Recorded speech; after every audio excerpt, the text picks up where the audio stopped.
Hi and welcome to Let's Talk Photography. My name's Steve Perry. I'm a headshot and portrait photographer from Cornwall, Ontario, and we're just going to continue talking about buying a new camera. As I said in previous videos, there are certain things that you have to remember. First of all, it's not the camera that takes good pictures, it's the photographer. And we've pretty well ruled out compact cameras and bridge cameras because you want to get a little more into photography. You want to have a little more, you want to be able to buy different lenses for different reasons and that kind of thing. So now what we're talking about is do you want to buy a DSLR or a mirrorless camera? Frankly, I don't know an awful lot about mirrorless. I'm looking into it now. I actually sold one of my DSLRs and I'm putting the money aside and starting to look at perhaps buying a mirrorless Nikon. Why Nikon? Because those are the lenses that I have, and I can buy an adapter for my lenses and they'll work with the new mirrorless cameras. And that's one thing you've got to think about. If you're just starting out, it doesn't really matter what brand you make. You know, if you buy Fujifilm or Nikon or Canon or Sony, I mean, they're all good cameras. When it comes down to it, unless you're, a high-end professional and looking for very specific things in your camera, all those brands are very good. So whenever we look at buying a new camera, whether DSLR or mirrorless, the one thing you definitely have to think about is your budget, because the cameras aren't cheap. And if you already have a camera system that you're using and you just want to upgrade, and you want to upgrade to the same brand or a different brand, you got to remember that if you go to a different brand, your lenses aren't going to work anymore. So you got to think about that. I was thinking of switching brands, but I've got some good high-end lenses for Nikon DSLR, and I don't want to give those up and have to start all over. So that's something that you have to think about. Now, if you don't already have a camera, it doesn't matter. And if you don't have a camera, then think of your budget and think of personal preference. And I highly recommend that you go to a professional camera store.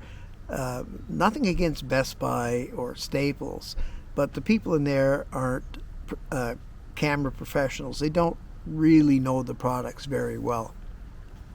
So if you're in Canada, I recommend the two stores that I deal with are VizTech and Henry's. And I guess if you're in the States, at least from what I can see, the two big ones are Adorama and B&H. And if you can actually get into the store and talk to the salesman and tell them what it is you want your camera for. Are you a bird enthusiast and do you want to go out birding?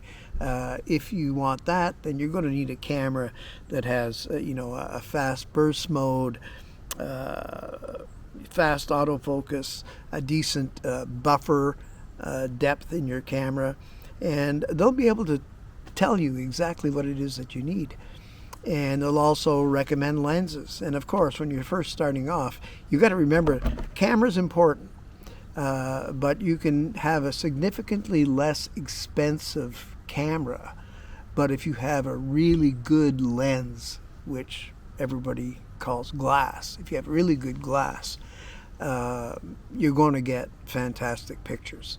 So you kind of have to weigh, do I want to spend a lot of money on the camera and buy a kit lens? I wouldn't be too crazy about that. I'd rather, if you're just starting off, I'd rather buy, beginner entry level and get good glass for it. And you're going to get good pictures. There's no doubt about it. You're going to get good pictures. But if you're not sure and you just want to get an entry-level camera, like I'm looking at right now in terms of mirrorless, I'm thinking of getting a Nikon Z50, which is an APC format camera. The full format, full frame cameras are just a little bit expensive for me right now, and I'm still not sure if I'll really like the mirrorless cameras. Right now I'm shooting with a Nikon D800E.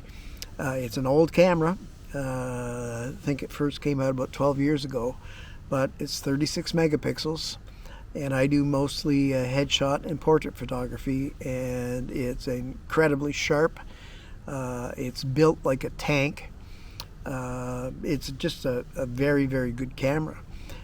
So for me to replace that right now, I just want to see what mirrorless can do, and to see if it would be better.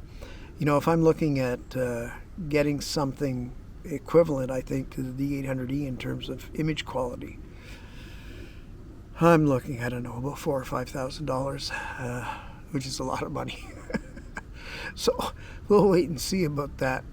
But I am going to eventually get mirrorless and try it out and see if it's the future of photography. So my advice to you is, get in a camera store, talk to the people there. They're very knowledgeable. Tell them what you want. Really important is feel the camera. A lot of people don't think about that. Like, I've bought a lot of stuff online. But I think when I buy my camera, the new mirrorless, I'm going to go in and actually, I want to hold it. I want to feel it. Like the Nikon D800, if you ever held it, it's a real heavy beast. It feels like it's just a chunk of metal. And that's what I like. I like a nice heavy camera.